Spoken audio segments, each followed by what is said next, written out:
And we realized later on that the reason why I do the things that I do, I act the way I do, is because of that. It was training for me to where I am now and where I was before I retired, you know.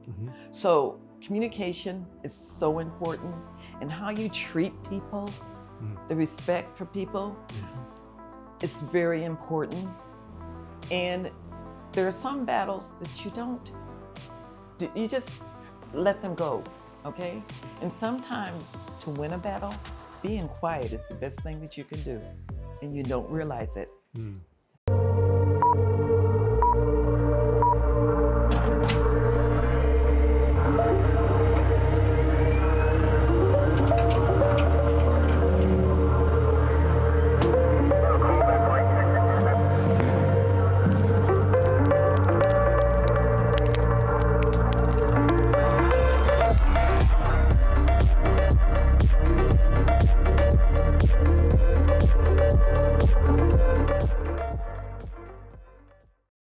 All right, welcome to Creating a Life by Design podcast. I am Noah Elias, and this episode is a massive treat. Why? Because one of my dear friends, Martha Blanding, is here, and I cannot wait for you to hear our history, her stories, and we're just gonna have a great time hanging out. But there's a lot that you're gonna learn.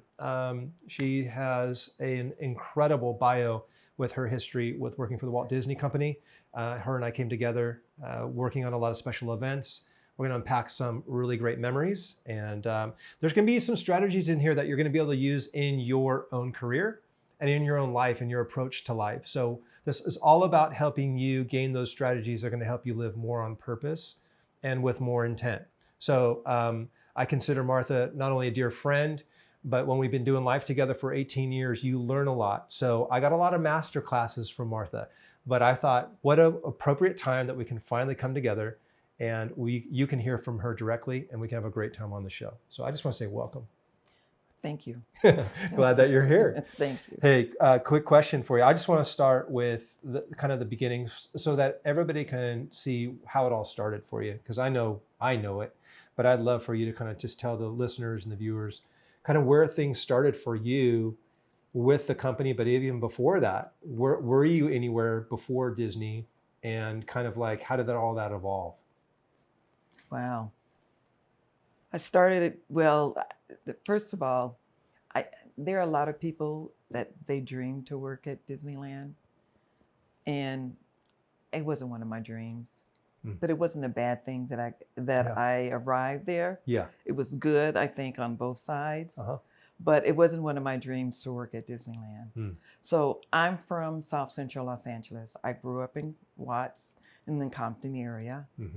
I went to elementary, junior high school, and high school in that area. Awesome. I'm a graduate of Fremont High. Yay, Pathfinders. Yeah. Nice. And then I went to LACC, junior college, for a year. And then I came out here to Cal State Fullerton. And I went to Cal State Fullerton. Okay. And it was while I was at Cal State Fullerton that I reached out for a job at Disneyland. How old were you? I was in my early 20s. And your first job was? A tour guide. I was a tour guide. And at that time that I applied for the job, I was the only Black tour guide that they had. And it seemed like they had a Black tour guide every year. So there were 3 others before me. None of us worked together. Wow. We were all by ourselves when we worked as tour guides. Okay. But I became a tour guide, and it was, when you start as a casual employee. You're not permanent. But I am the first Black tour guide to become permanent. And so there are a lot of people who say that I was the first Black tour guide, but I'm not, because I can't take anything away from the 3 before me. There you go. Okay? There you go. So, but I was the first to become permanent. That's amazing. Yeah. Did you jump around in the company? Where did things happen for you in terms of? I was a tour guide for 4 years. And the neat thing about being a tour guide is that when we had like our off season, that winter, fall time of the year, when they needed help in other divisions, they would send the tour guides out to help in marketing. Oh, cool. And publicity. Yeah. You know, in other areas to do things, filing, writing, or whatever. Uh-huh. And so I was exposed to a lot of different areas, which is great for me. Yeah. You know, Oh, for that sure. that word networking, which at that time they didn't use that word networking, but that's exactly what I was doing, not realizing that was what I was doing. You know. So as we hear your story, I think that there's some great nuggets that we can pick up on is this whole idea, like you were just saying, like with networking, right? Back then, there's no social media. There's no email, text message. Shoot, it was TV, newspaper, but you're not doing life with people through that technology. Talk to me about the art of relationship and people can have authority in a corporate culture, but it's really about influence, and not influence to lord influence over a person, but just influence by attraction of saying, dude, I want to work with these folks. They get things done. There's momentum, right? Like you want to work and get wrapped up with them, and it's all who you know. And we'll talk about integrity and reputation later on, but a part of that networking, talk to me about kind of what you were starting to learn, how important that was and how important it is now looking back. I think, you know what, the thing for me about working and connecting with people and doing a good job, first of all, my parents, my mother, she was the type of woman who we were not financially rich. We didn't have money, but we had a lot of love in our family, and a lot of network was done in our family, within our family. And she would expose us to different things.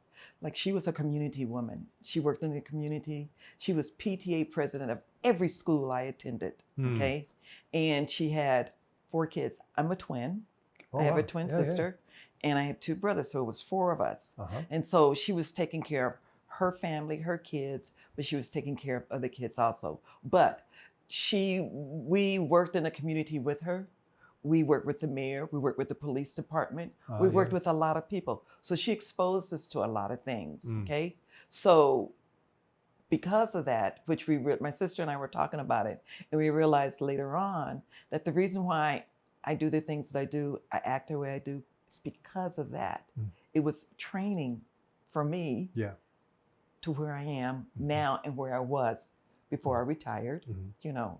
So communication is so important, and how you treat people, the respect for people is very important.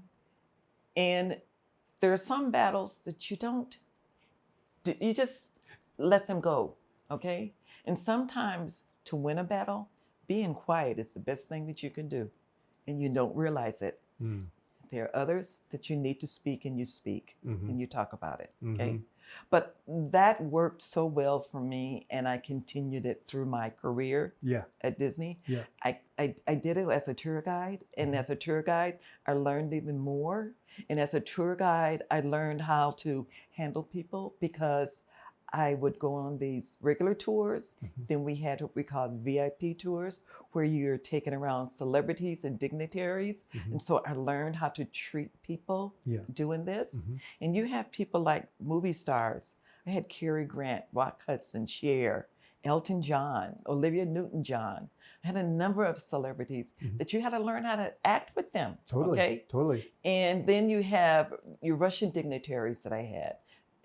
Japanese dignitaries that I had on tour. You had to learn how to handle all of that. So that helped me with what I did before I retired. And I said that because when I left guest relations, then I became manager of Main Street, and I was one of the supervisors, because they were called supervisors at that time, in the Emporium. And then I went into the buying office and became a buyer. So I was the candy buyer for 9 years. Is that where you met Linda? I met Linda. Later? No. I met Linda as a tour guide because her husband, Terry, I met him first. No way. And he was in custodial. And so Terry would come and talk to us all the time. And he was like our pet. We loved Terry, I love okay? it. And we were very protective of Terry. Yes. So we found out that Terry had a girlfriend. Uh-oh. And we were like, we got to check the sister out. I mean, who is this woman? Okay. Uh-huh. So we found out where she worked. And so a group of I us, feel bad for her. a group of us went over to go check her out. And later on, I found out she knew what we were doing, but she didn't say anything. Mm-hmm. But we checked her out and it's like, okay. But we became friends. There we go. And so we were friends when we were hourly cast members. Yes. And then we kind of went our separate ways. Yeah. She went to Tokyo to work for a while, and I went in management in the buy-in office. And then she came back and she ended up in the merchandise office. It's amazing. And so we connected back again. Unbelievable. And we've been friends ever since. Her sons, she has twin boys, and they're like my godsons. I love it. Matt and Chris. Yeah. So tell us about like where things grew to where the position that you retired from. I mean, it's such a unbelievable, awesome position. You know how they say you never know who's watching you. Like I said before, be careful what you do. Mm-hmm. You can't fight all the battles. Some of them you have to let go. So we went through a period where they did layoffs and stuff and everything. And I had gone to an area from the buying office.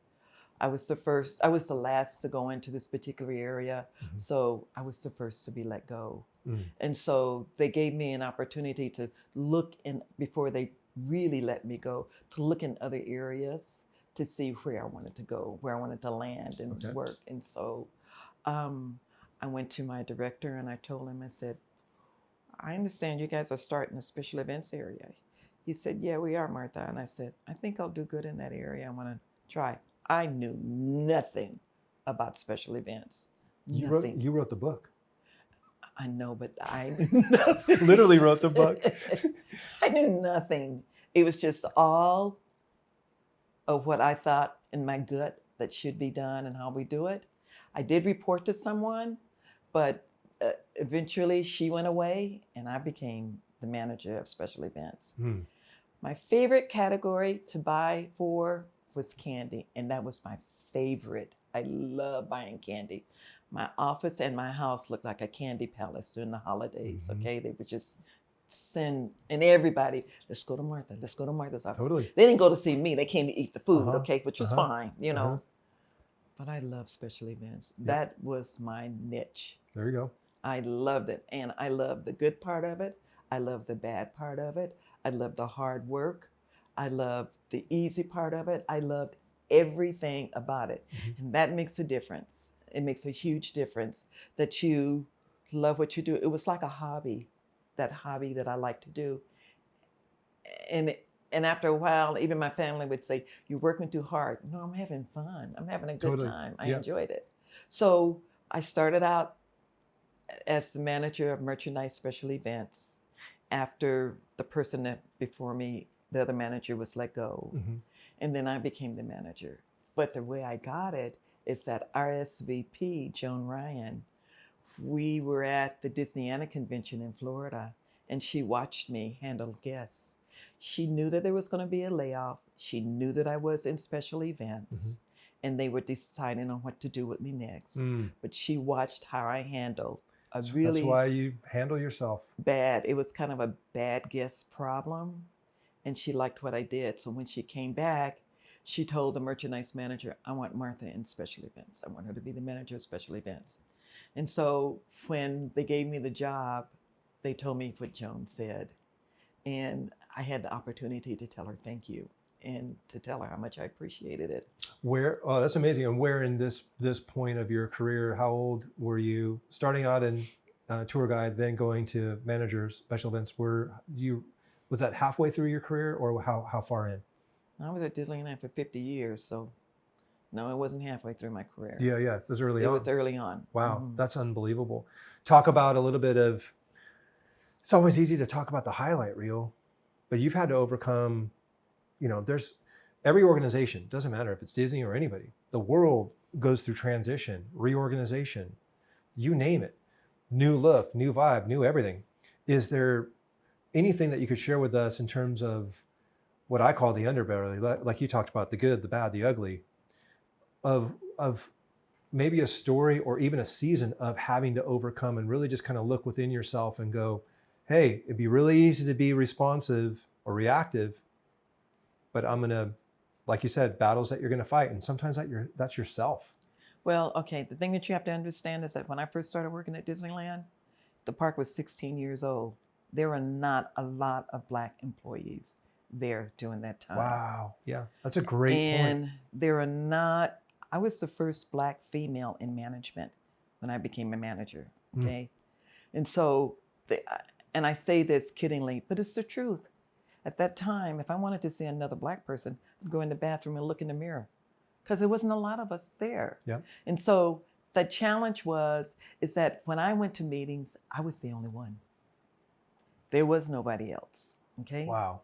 When I went in our merchandise division for Disneyland, I was the only Black person in that division at Disneyland until Bill Davis was one of our merchandise managers. Yeah. He was in Florida helping them open up Florida and I started in 1971, so he was there.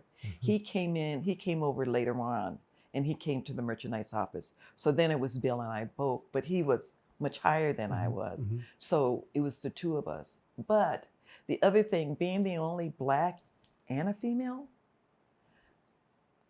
a lot of times they would try to talk over you, not to hear your voice. It's like, I'm not having this. So I'm not a yeller. I don't yell at people. The other thing is that you have to respect people. I don't care who they are. Even somebody that's done something wrong, you have to respect them. So I'm not a yeller, but I'm one of those firm. When I say something I'm very firm in when I talk, but you probably know about that. I've been in that room before. You're okay. So it was like I had to project. I had to speak up. I had to reach out. I had to let them know I'm here and I'm going to be heard.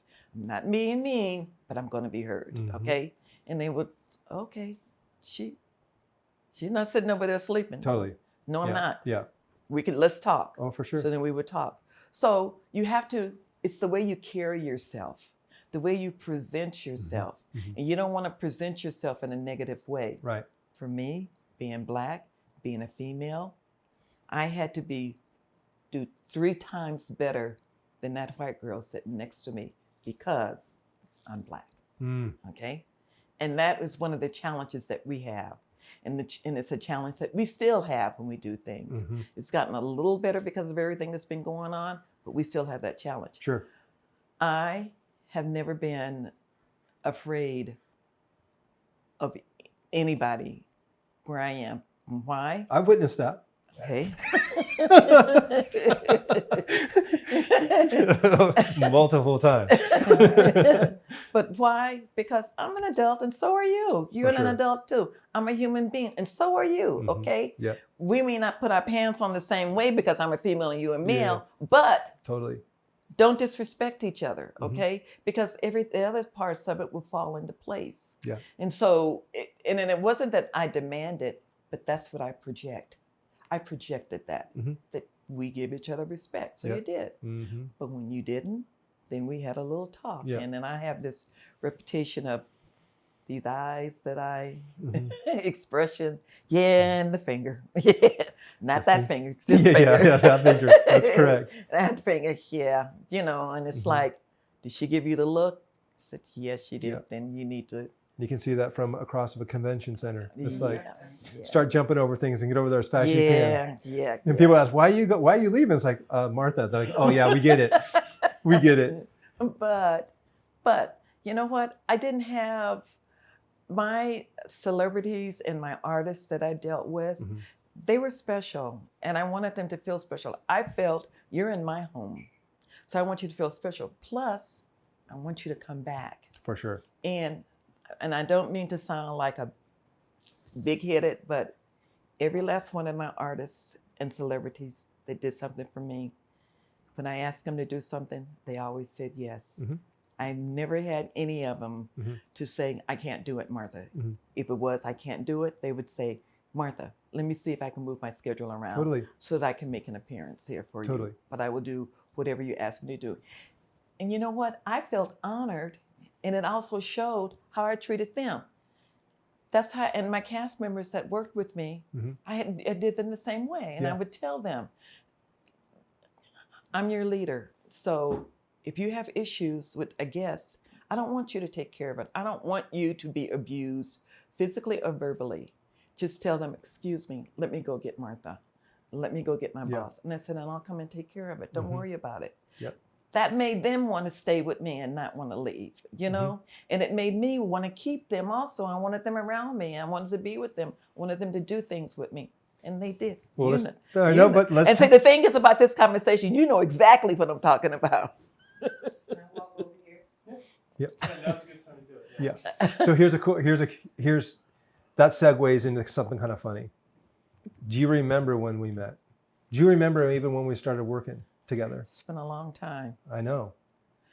And well, I think you tried it. 2005, 2006, DCA opens. First event is Off the Page. Right. And What'd you do? well, I was scared to death. Because then it's one thing to get the merchandise set up and everything set up and all that kind of stuff, right? But then it's another thing to meet, like, oh, once that part is done, then there's the special events team. I'm like, what are you talking about? I thought I just deal with like a product developer and we go do a show. And they're like, oh no, you need to talk to the special events team. Contracts on that, appearance, all of this stuff, right? That's when I met Martha. And it wasn't just Martha, it was Martha and her team. So I'm like, it was Martha and Kathy and Michelle. Everybody. And Elaine. So I got to meet Harker and Elaine and everybody. And then you just go, okay, this is a stacked, amazing team. And it made it so much fun because it just felt like, you didn't feel like you're working for, felt like you're working with. Right. And you guys did a wonderful job of setting that standard. And some of the best memories of all time because of that.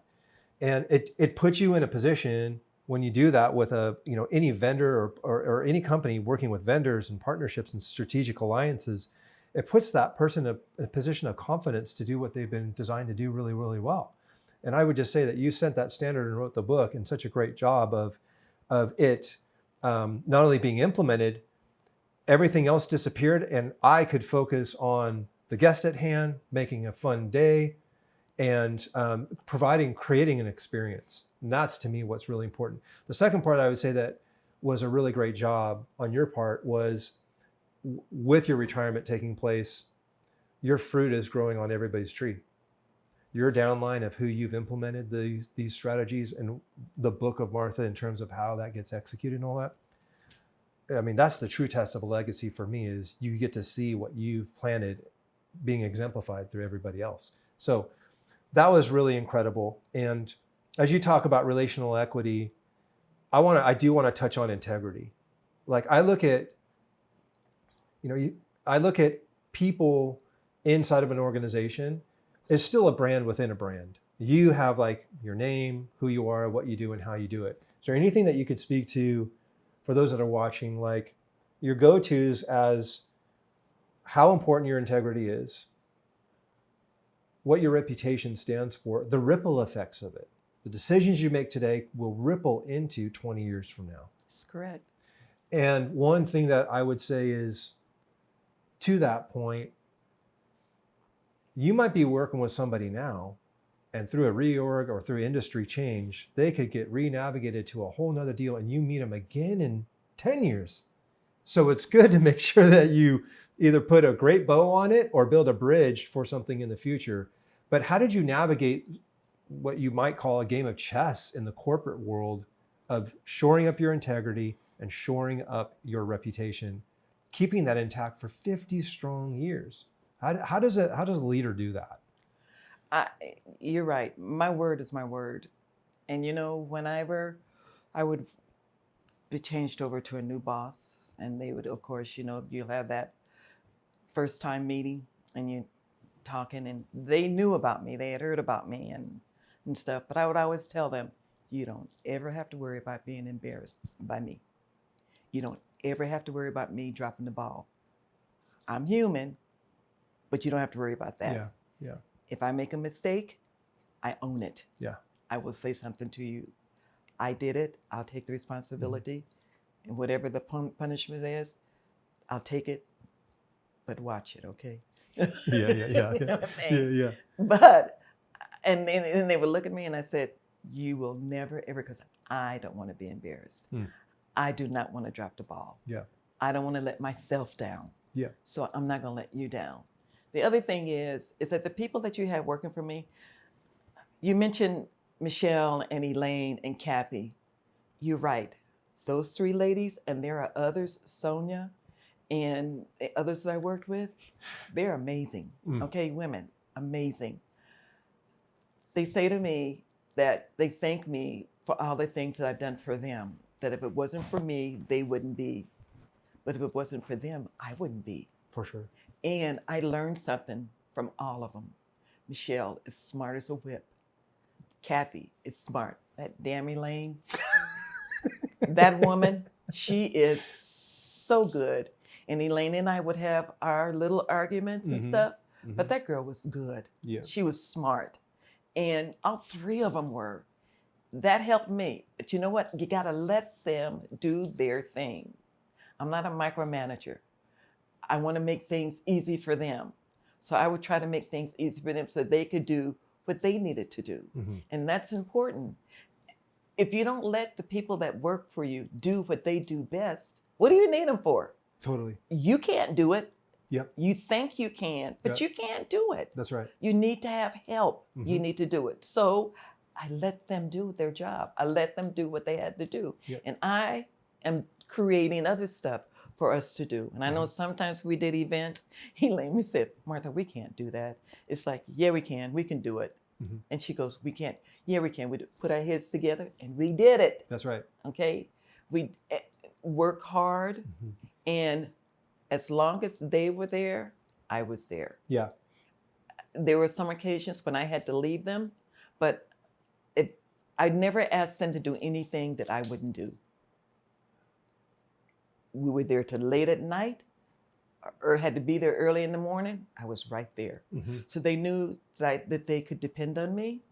Being lazy has never been one of my issues. It's never been one of my problems. Yeah. And it is definitely not one of their problems That's either. right.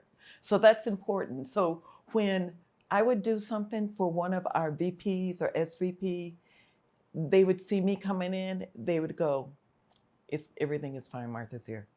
She'll take care of it. Yeah. And that's what I wanted. I didn't care that they said that. I liked that because they trust me. Yeah. And they knew that I could do the job. If I couldn't do it, Noah, I told them I can't do it. If I didn't know something, let me get back to you. I didn't say no. I would say, let me get back to you. Yep. And then I would go do it. And then the other thing is that you got to let people give their opinions about things. Yeah. And we would be in a situation where we'd have someone brand new coming in, okay? And they would think of all these things that should do. In some cases, many of them were things that we've done already. And then in some cases, there were things that I knew immediately that we wasn't going to be able to do it. But to say to them at that very time, no, we can't do that. No, we can't do that. That makes me look like the negative person, right? Yeah. I'd say, okay. And I'd go and come back. And when I come back to them, I said, I thought about what you said, and this is how we're going to do it and when we're going to do it. Yeah. And then we would spread it out. We'd lay everything out and let them know exactly how we were going to do it. And whether I agreed with them or not, we laid everything out so they could see exactly what it is that we were going to do. Okay? When, I'm going to use you as an example. Uh-oh. This is a good one or a bad one? Noah used to always come in and have his music. Oh, yeah. You know, he would always play his music. We had music that was playing in the store anyway. I'd be playing my Glenn Miller. And Noah would be playing his music. And it's like, Martha, Noah brought his recorder in and he's playing his music and stuff. And it's like, okay, I'll take care of it. So I have to go over and talk to Noah and ask him not to play his music. And he would turn it off. And then I would go away. Dude, I'm having PTSD just listening to this. Then Noah would turn his music back on and they'd come and get me. And then this time I didn't go over there. I just stood at the back of the room and just looked at him. Yep, and that was it. And he turned it off. Yeah, look over there. Turn it back down. and turn it back down. But what I didn't do, it didn't humiliate you. It didn't embarrass you. I didn't. No. I really didn't talk about you. I just asked you It's simple. And your music is good music. I love that music, but we had rules that we had to go by. Totally. And that's what we did. Absolutely. A lot of times people would come in to do book signings and to do other signings, and they would want us to go by their rules. Many of them did their book signings at the mama and papa bookstores and locations. This is not a mama and papa bookstore or location. No, it's not. This is huge. We're huge, okay? And so I would say I remember when the Jonas Brothers came in to do a signing for us, and their person wanted us to do it their way. And I told them no. I said, we have a process. And I said, and believe me, you'll be very happy with it. That's right. And at the end of the event, I walked over to him and I said, what do you think? He goes, you're good. I said, thank you. That's right. Thank you. That's right. So let's move on a little bit into conflict. How do you navigate conflict? Because you're dealing with it on the daily. Mm-hmm. And it's not a matter of avoiding conflict. It is a part of the business. Conflict is not an issue for me. I deal with it. But remember, as I said before, I'm not a yeller. And again, you don't disrespect people. Mm-hmm. So you have guests that would get upset. You have we had great guests. We really did. But you got that 10% that no matter what you do, you're not going to make them happy. And you try to make them happy and you have to talk to them. But you don't disrespect them. You talk to them. And if you do something wrong, you tell them that you've done something wrong, because it'll come back and bite you in the butt in a minute and make you look horrible. Yeah. And so I didn't do that. Yeah. So when I had a guest that had a big issue, I had this one guest. She was complaining. And finally, I just told her, I said, okay, stop complaining. Stop. I don't know. Some of the things that I said to the guests, I don't know how I got away with it, but I did. And they didn't get upset or go report me or anything. But I told her, I said, stop talking. And so she looked at me. I said, we're not here to make you unhappy. We're here to make you happy. And if you're that unhappy, then I'm going to give you back your money and give you back your money for your admission ticket into the park. And I said, and we'll escort you out because I don't want you to be unhappy. But I will take your merchandise away from you because I'm going to refund that also. Mm-hmm. Well, they wanted their merchandise. Oh, sure. So she said, no, I don't want to do that. I said, okay, this is what I want you to do. I want you to clear your mind completely, all right? I want you to go into the store and I want you to enjoy yourself. Think of something pleasant that you've done so you can erase your mind of all of your negative feelings and everything. Yeah. But I want you to go in there and enjoy yourself. Afterwards, I'm going to meet you right here. And I want you to tell me how you feel and what you think. She went in. Of course. She came back out. I said, well, she goes, I had the best time. I said, mm-hmm. That's what we want. Yep. We don't want you to be unhappy. She goes, thank you, Martha. I'll come back again. I said, please do. Now, mind you, I'm not saying that all of my issues ended that way. I had some that didn't, but I still respected them. And if they, you know what? The ones that didn't end that way, they wanted to talk to my boss. Not a problem. She's standing right over there, the tall blonde. And I said, and my last name is Blanding. Just spell my name right. That's right. And you're more than welcome to go and talk. So that's on stage. What about backstage? How do you handle conflict like most are trying to win the game of life. I need to get what I want to get. I need to be able to have what I want to be able to have. I need to upgrade myself and promote myself and get, right? I believe there's two forms of relationships, transactional and transformational. You're either transforming people or you're transacting from them. You're just like taking, Stephen Covey calls it withdrawing out of their emotional bank account, or you're depositing, right?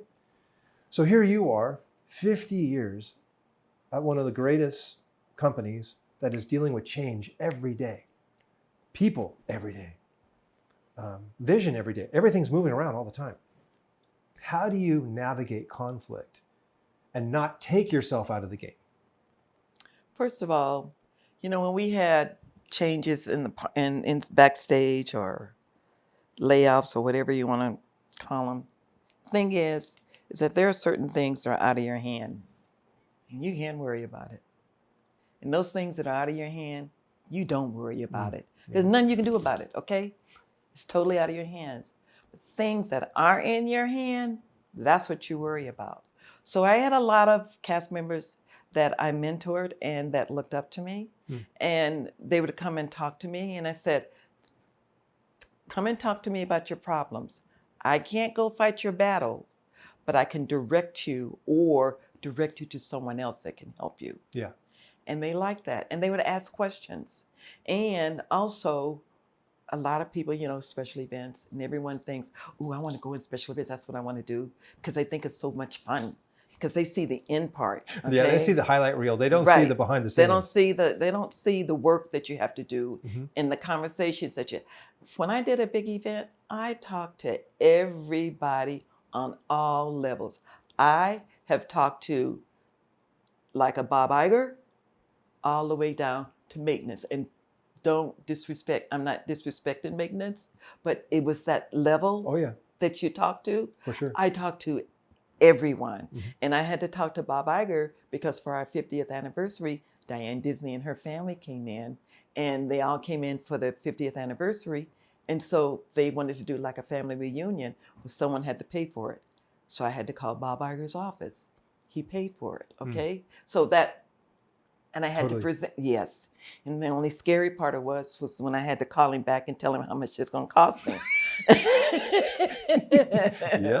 But it was okay. It was fine. Cool. But I talked to everybody, okay? So you have people that come in and they want to be in special events, and I'm listening to them and they're talking, and you're not holding their attention when I'm telling them about special events. You can see it in their face. You can read them. I'm a good person reader. And I have done things, said things like, you know what, Noah, this is not the area that you want to go into. You need to go into another area.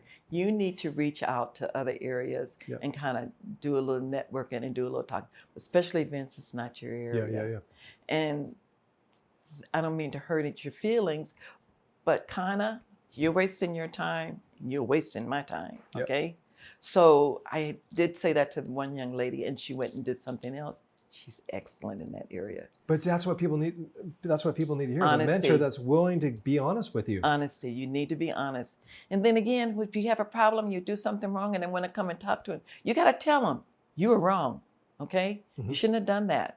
This is what you should have done.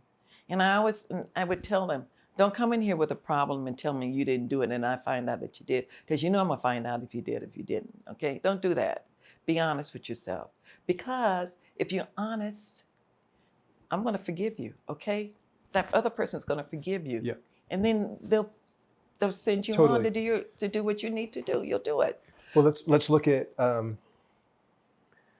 this whole idea of leadership and navigating conflict, and looking at the bigger picture of what you can contribute versus what you can take, right? How would you define emotional intelligence? People that have agency, people that have grown up and take ownership, and what are some of the character traits of a great leader and the definition of emotional intelligence, of navigating all of that on a daily basis? You see it. You've seen the people that stay, the people that go, and people that get better. I think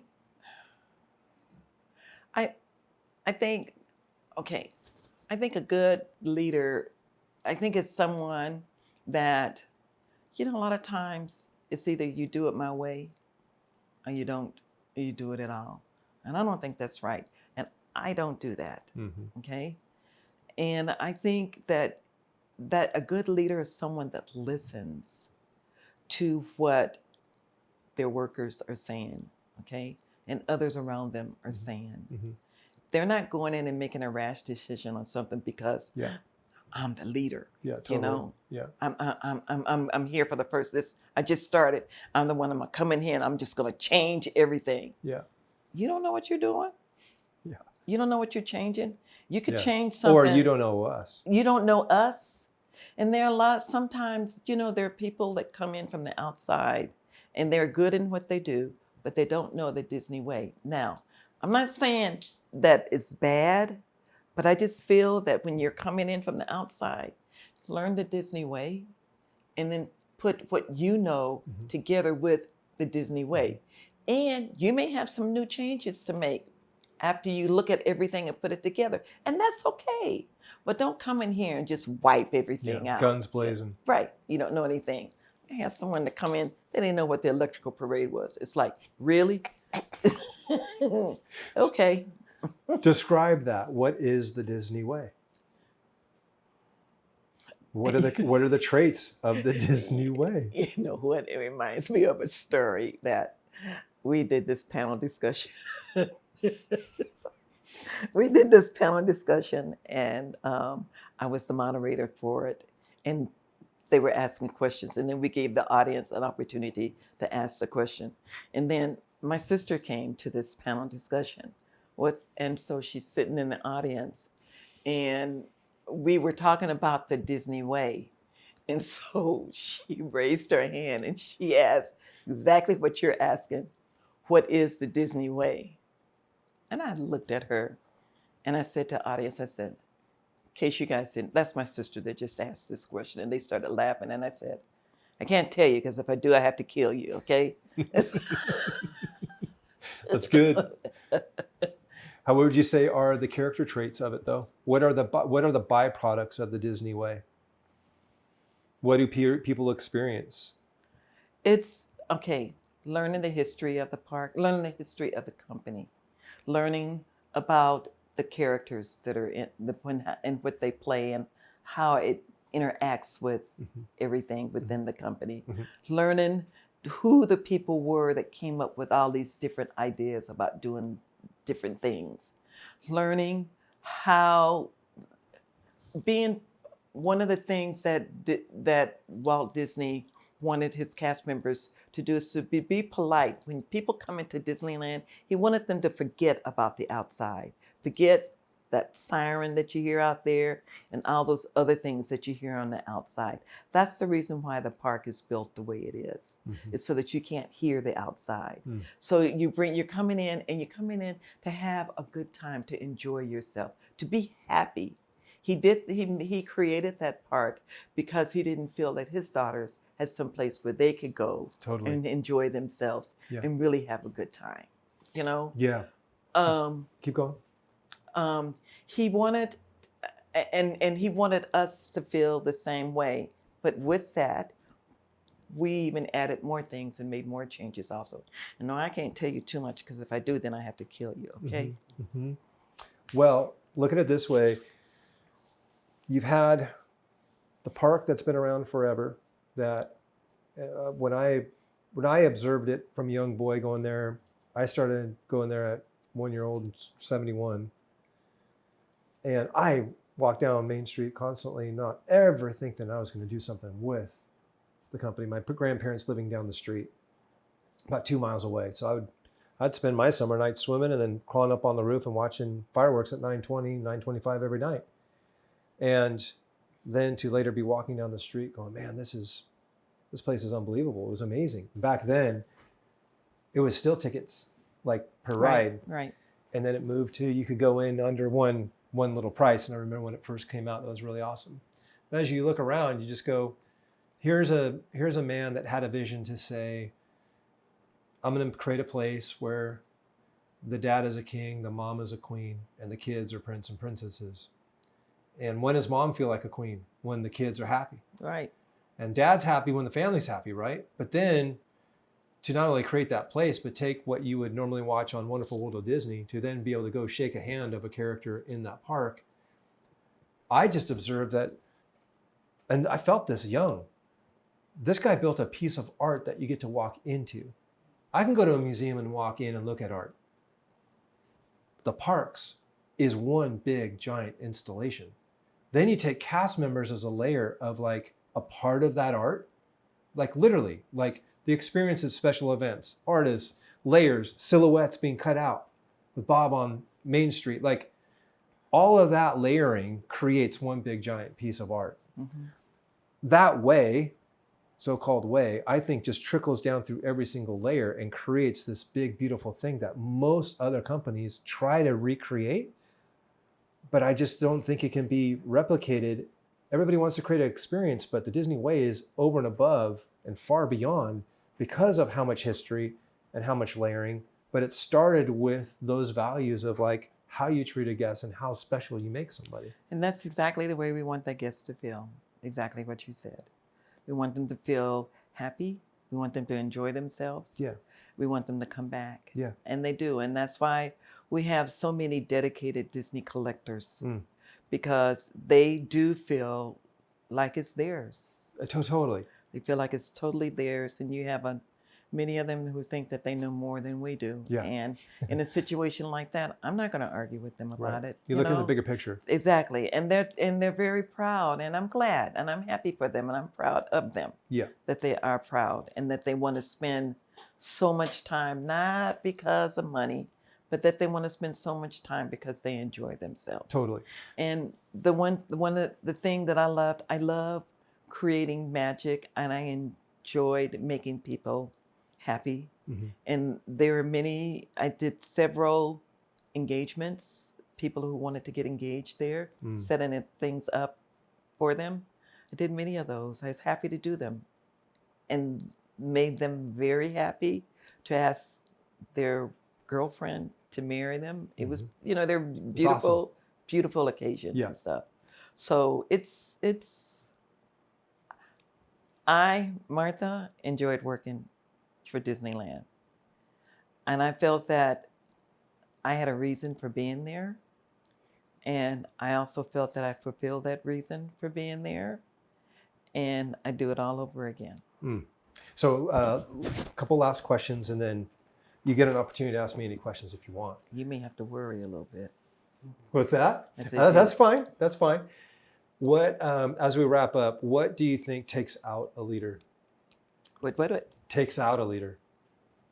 I think what takes out a leader is you don't listen. You're not there. Everything you say is negative because it's either the way I want it done or not done at all. And I think that, and being disrespectful, because you have some that are very disrespectful.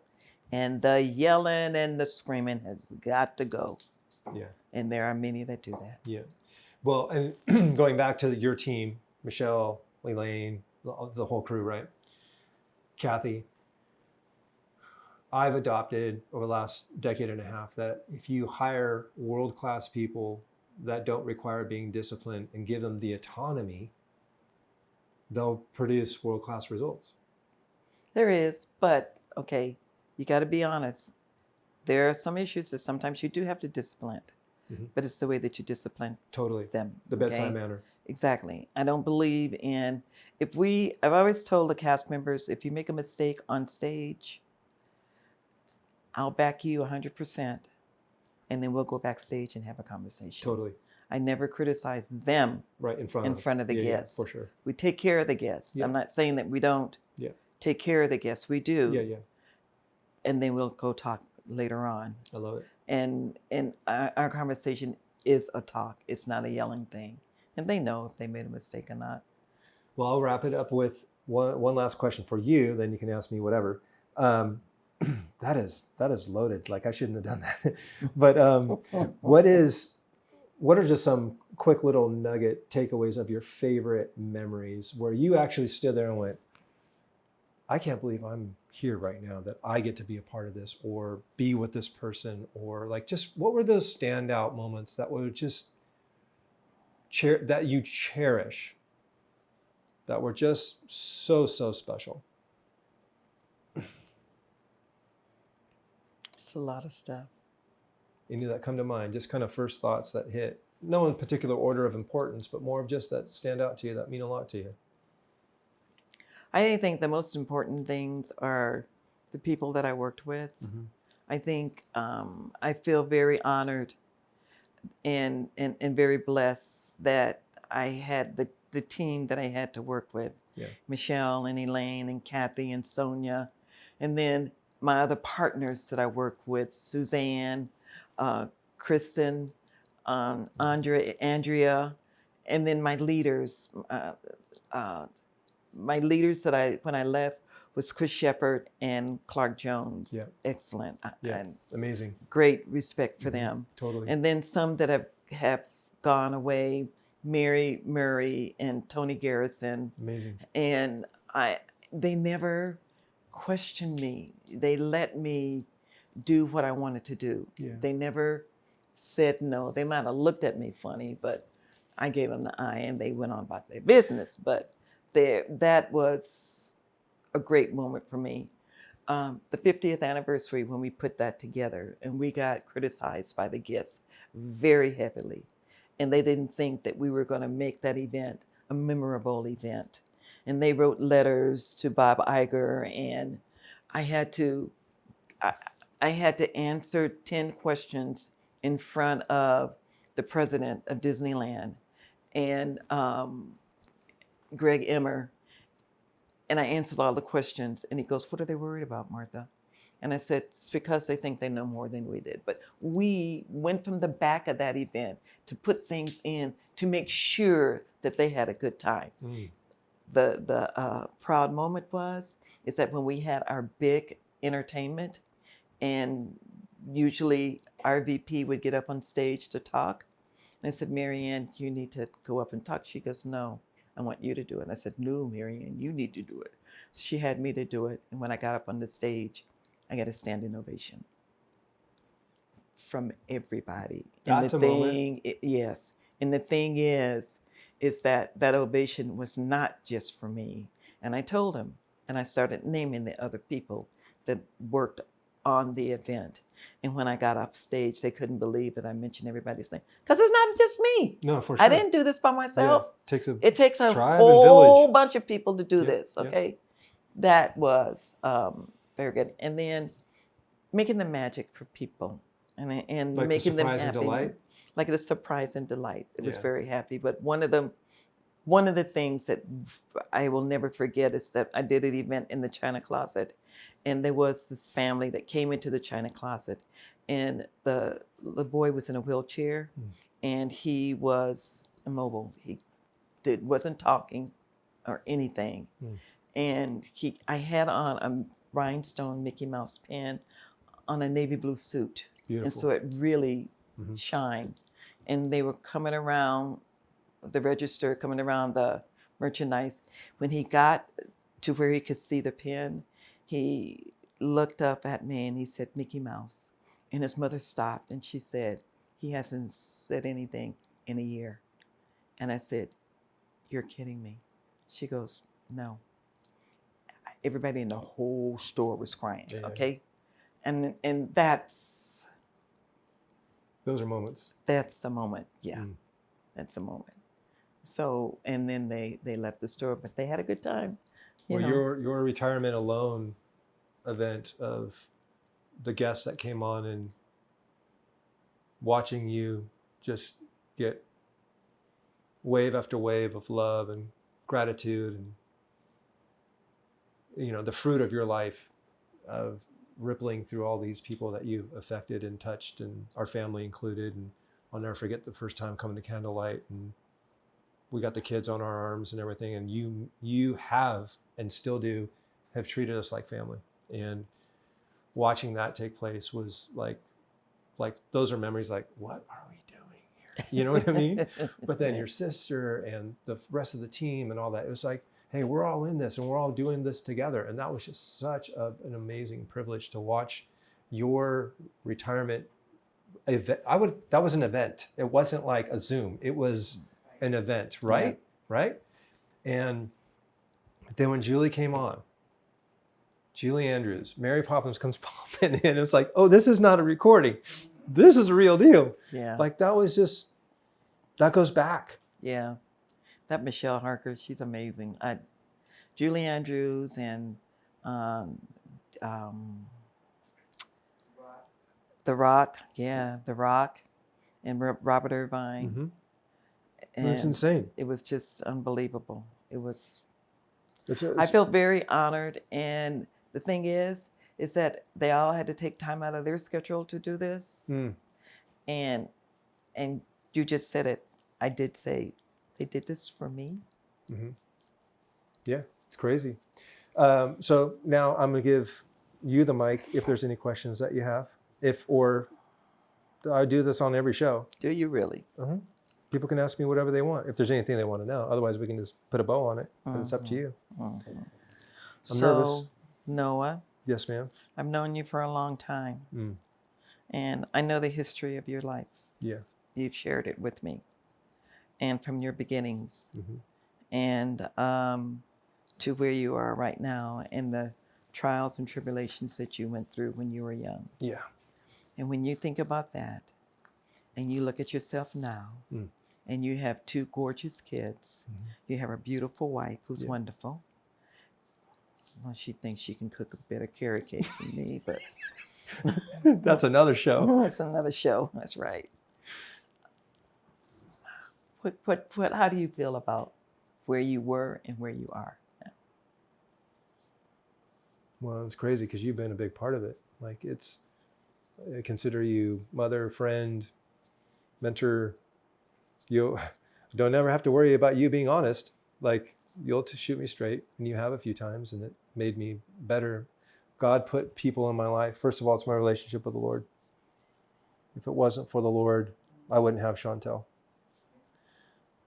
I think the key thing for me was, even though my dad at 9 going away, my mom doing her thing, and then being like, good luck.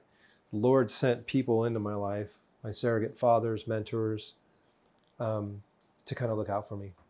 You know, in a crazy way, my Disney relationship started with Deanne Hill. And Deanne, that's when I started working with you, it was bizarre because I went, Lord, I know we're doing this special, like, I'm a vendor, we're doing these events. Like, this is, first of all, that's supernatural in of itself. But then there was this added bonus layer of people that really, truly, genuinely didn't just care for our well-being as a company, as a brand, like an artist. Oh, we do special events together. You cared about us as people. Like, genuinely. Like, I'd walk in, so we got to do this. You're like, hey, how's Chantel? How are the kids? Like, it was always that first. And I'm like, this is amazing. God has always continued to know what I need for my assignment. And there's that saying, he will give you the provision in your assignment. And the provision for us wasn't just financial and all that opportunity. It was people, the right people in our lives. And so when the Lord sent us, you know, when I had to get out of my way of myself in my 20s, Disney didn't come until a big part of that work had been done. I knew I had dreamt of doing amazing things in life and wanting to help people. I knew I wanted to have a company that was going to bless people with the outcomes, ministries, charities, all of that. That's easy to aspire to, but you don't know how you're going to get there. But then I realized that in order for that to happen, I had a lot of work to get done in me. And so you finally let go of the dream. You finally let go of your own selfish ambition and agenda. You finally let go of ego, get to the end of your rope.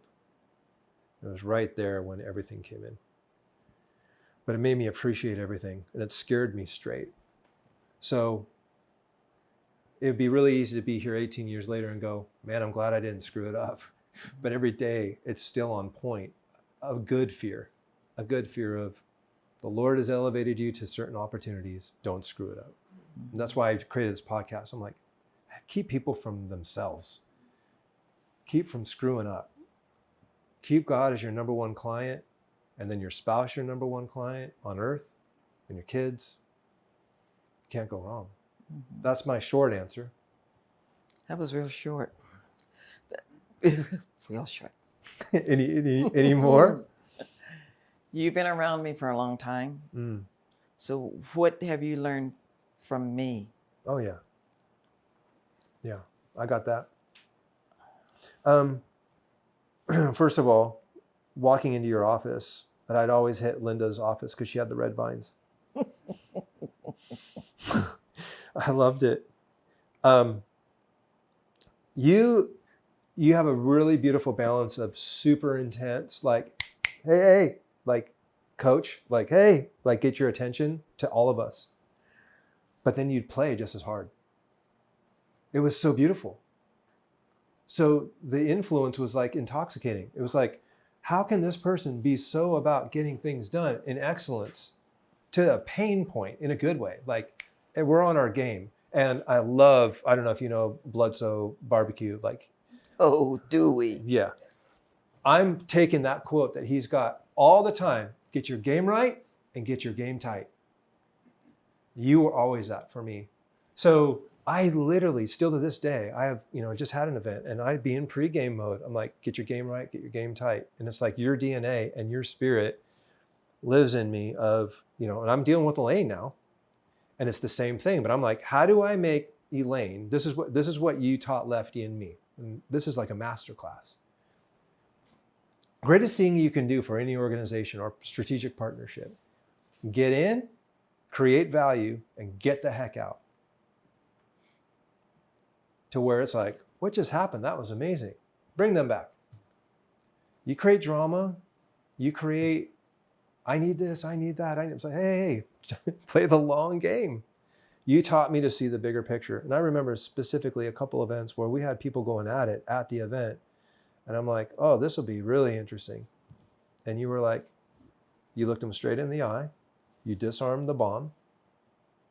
And you said, you're more than willing to go talk to I was there on a couple of those occasions. You taught me to not get any emotional about things. And most, I believe, creatives are sensitive people. Mm-hmm. Would you agree? Oh boy. But with that creativity comes a sensitivity. And that sensitivity can get the best of people. And you, Andy, and a lot of the folks there helped me to start to look at things non-personal. And it changed my life. It was one of the greatest master classes of all time. And it was like a stopping and an understanding of saying, and you did it on one event specifically, and it was kind of like one of those, coming in with ideas and what it would look like. And you in a lovingly way said, no, I get it. It's cool, but we've been doing this a while. I know exactly what we're going to do. And I'm like, cool. I wanted to play the game as long as possible. I wanted to stay in the game. Like, call me in, coach. I want to keep playing. I love doing what we're doing. But I realized that my shelf life would be really, really short if I was emotional about, or overly sensitive about anything. So my favorite thing was the leadership I learned from you was we got a job to do. And there's a lot of things that we have to do that we don't feel like doing. Don't get emotional about it and don't let it show. And like you said, pick your battles. At the end of the day, look at the bigger picture. And I've never seen, this is one thing that I also learned, is I've never seen there being any remorse or regret over delivering.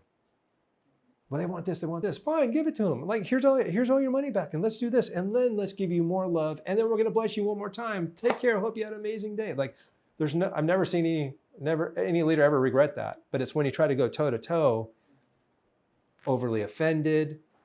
You just taught me now how to not get offended and emotional about those things. That taught me a lot. The other thing was, there's an awareness of what's going on in a room that you gave me a good sensitivity to. You're not the only thing happening in the room. Example, you talked about the maintenance thing, right? One of my favorite things to do at Disneyland is when I sign. And it sounds super cheesy, but one of my favorite things to do at Disneyland when I sign is I don't use the bathroom outside, right outside the door there on the left. Mm-hmm. I go up to the old switchboards because I love the smell and I love how old it is. And I'm like, I'm back in time, right? But there's a lot of people backstage. There's people in every place that you walk. There's maintenance, there's whatever. And it's a sensitivity and awareness to be like, if I were to sum it up, and I know this sounds kind of cheesy, but the relationship we have, we can banter, is you kind of in a lovingly way saying constantly reminding me, you ain't all that. So because you're not all that, look at who's around you. Because that person helps make this event happen. That person at the cash register helps make this thing happen. There's nobody below you. Nobody. Recognize every person that's around. Make eye contact with them. Say, hey, what's up? because they're all going through it. And just because you're an artist or whatever doesn't mean anything. And so you taught me how to be, you continue to teach me how to be, I don't want to say humble because it sounds like I'm being false humility, but you gave me a self-awareness. That's the best way to put it. And I think you did for a lot of people. It ain't about you is probably one of the best mantras you could ever teach other leaders. It ain't about you. You're here to contribute. You're here to put, I love this saying, may you live such a life that when you're in the presence of another person, that there isn't a dismantling of their ship, there is wind in their sail. And you would always, in loving kindness, tell me what I need to hear, hold me while I cry, but send me out with wind in my sail. I'm like, that's a great sign of leadership. That's what I've learned from you. We done? Or do you want one more? You told me I had 3, right? You got 3. You got a third. Your wish is my command. Okay. What was your most favorite thing that you did at Disneyland? Doesn't have to necessarily be with me, but what was your most favorite? That's a multi-part answer because part of it does have to do with you. Okay, good answer. Yeah, so we'll start with that one.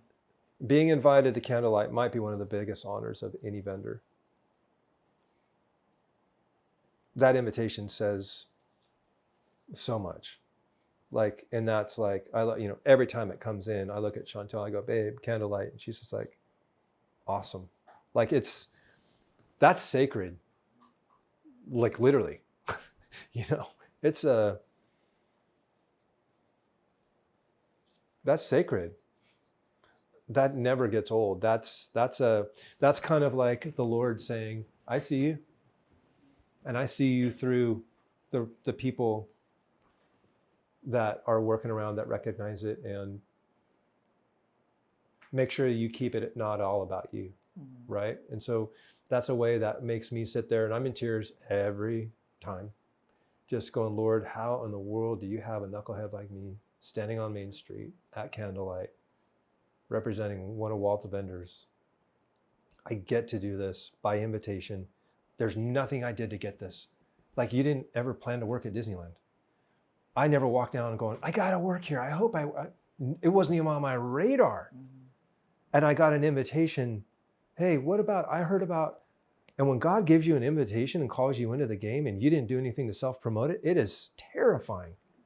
I'm like, I get to do this? So Candlelight for me is just one of those constant annual reminders that, Lord, this is so fragile, it could go away at any given time.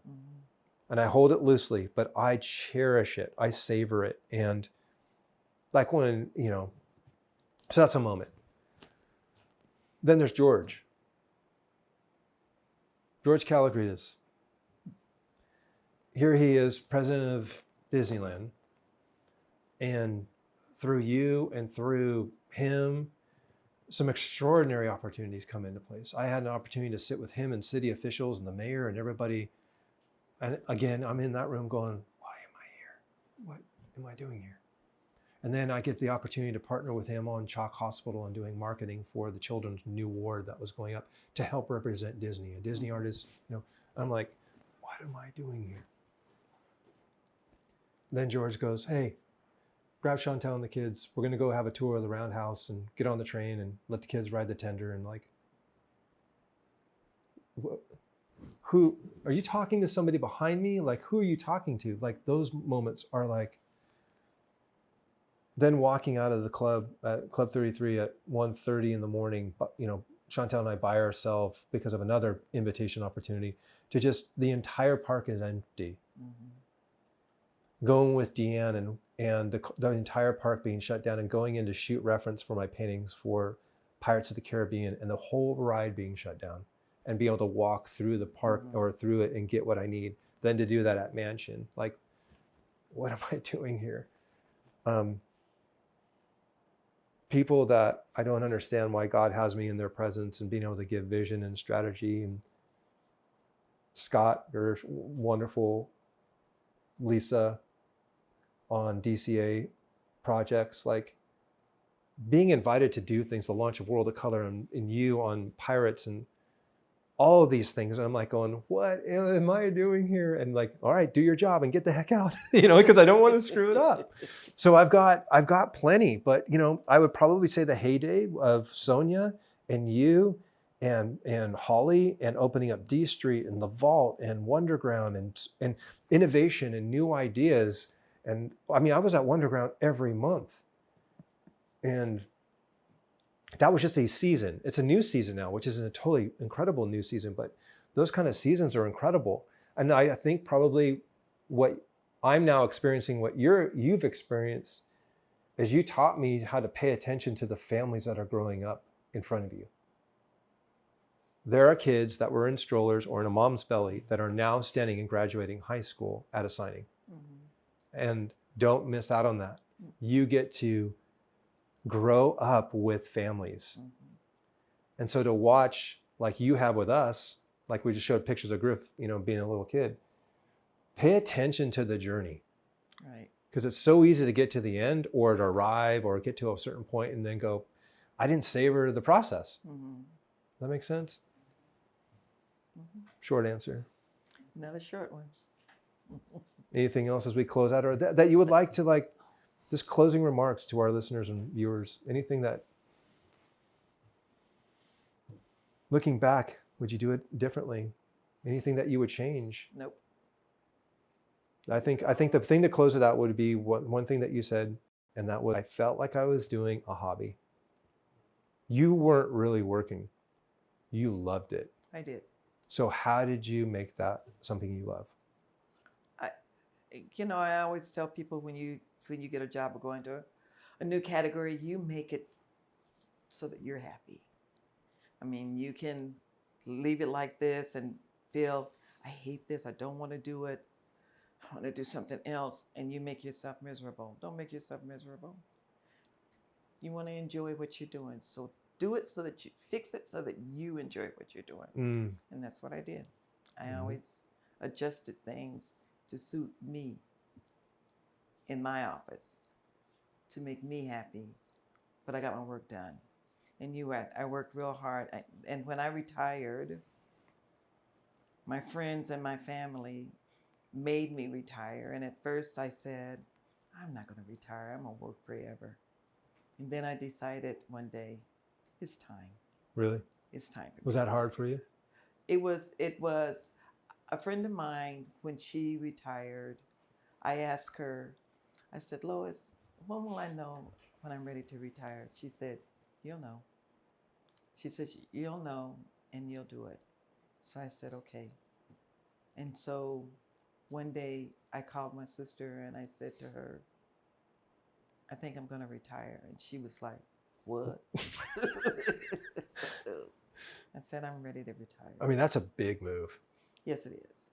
And then I had to go in and tell my boss, and I didn't really want to do that. And I told him, I said, I'm going to retire. And he was like, what? That's right. Yeah. What, he's like, in 10 years? Yeah. So, and he said, you can work for me anytime you want to. And I said, I appreciate that. But I think it's time for me to let the young ones step in. And what's next for you? I think it's important for everybody to hear. What is next? Well, I'm writing a book, and it will be released sometime next year. Do you have a title, or can you disclose the title? It's the story about my life, about my years at Disneyland. And just a minute. Can't believe this. I just have so much going on. Yeah.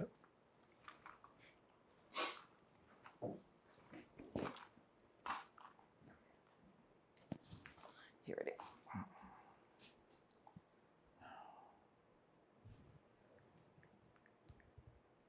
It is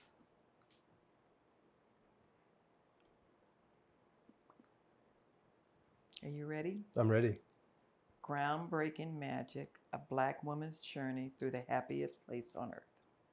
Well done. You started that how long ago? Oh, we've talked about it for years, and people are encouraging me to write a book. But I didn't start writing the book, actually writing it, until I was getting ready to retire. Yeah. So it took about a year and a half, Yep. almost 2 years. Totally. So, and I'm not a writer, so I have a ghostwriter that's helping me with it. Yep. And what's great about it is that we've known each other for years and years and worked with each other. So it was just the right mix, partnership. Perfect. You know. Yep. So yes.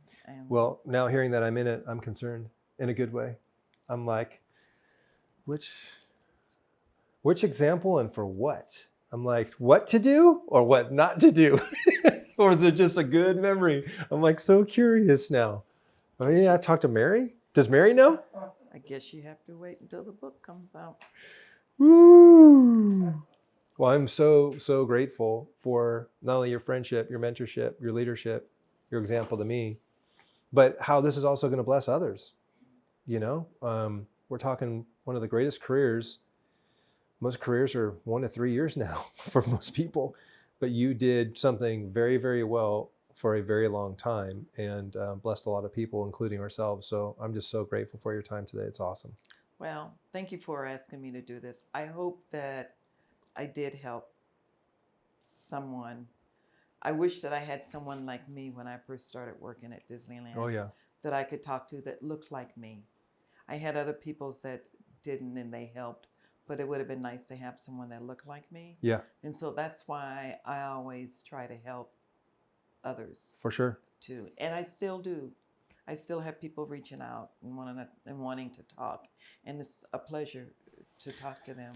Well, I tell you, you know, most hesitate to share their story. I just think our individual stories is the greatest asset we can use to help other people. And so your story of your journey is just a wonderful blessing. I know it's going to touch a ton of people. So here's what I'm hoping is that you'll come back when the book's out. Let's do it again. Let's talk a little bit about the book, unpack that a little bit, show it to everybody, and get the word out about it. So I'm excited for you. And so other than the book, anything else on your radar as we close out?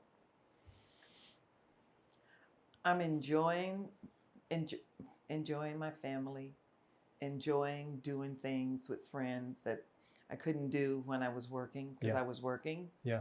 And just relaxing. I'm retired. I'm enjoying myself. Totally. People ask me questions about Disneyland. I look at them and I go, I'm retired. yeah, totally. You spent enough time there. Right, I'm retired. That's right. So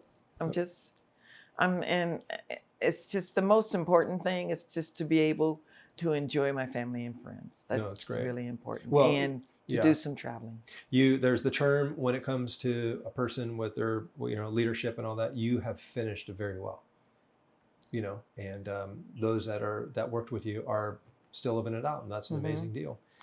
So thanks again for being on here. Appreciate you. Thank you, Noah, for inviting me. You're welcome. Thanks, everybody. I hope you enjoyed this as much as I have. It's such a blessing and a great honor to have Martha here with us. So you're going to check out the show notes down below. We're going to have some links to how you can check out Martha's book. When it comes out, we'll make sure that that's posted there. Any questions that you have, leave a comment down below. Would love a share, subscribe, leave a comment. I'd love to hear from you. Thanks so much for watching. We'll talk to you soon.